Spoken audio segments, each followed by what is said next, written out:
Hello, and welcome to this tutorial where we're going to talk to you today about opacity. So far in InDesign, what you've been experiencing is screens or tints. To quickly review, it's if I take a shape or a graphic, fill it with a color,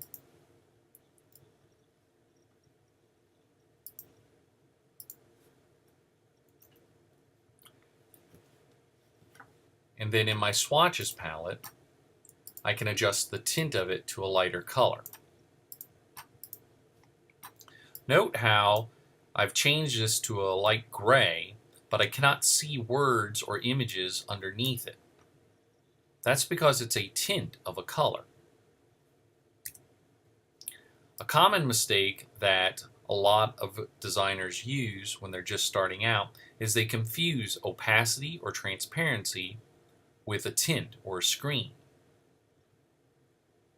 You'll see on the examples that we have here with these graphics where you can see some of the image underneath the graphic. You can also see that where the graphics cross over one another, they create another color.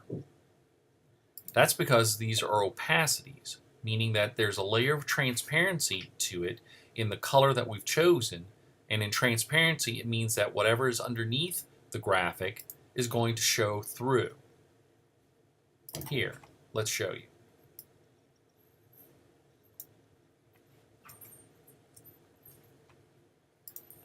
Again, if I just adjust the tint of this, all it does is lighten the color of the object, but I can't see anything through it.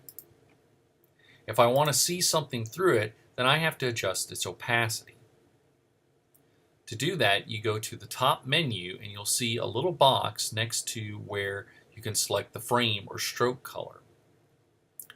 In fact, if you float your mouse over it, a little tag will show up that tells you you're at opacity. Right now the opacity is 100%, meaning that it's completely opaque and I can't see anything through it. With the object selected and sliding the dialer, you can see now as I adjust the opacity, I can start to see things through it. I can't stress enough the importance of understanding the difference between tint and opacity. Opacity is when we want to see something underneath shine through. A tint or a screen is when we're just lightening the color, but we still want it to be opaque so we don't see anything underneath it. And this is how we deal with opacities and their importance in InDesign.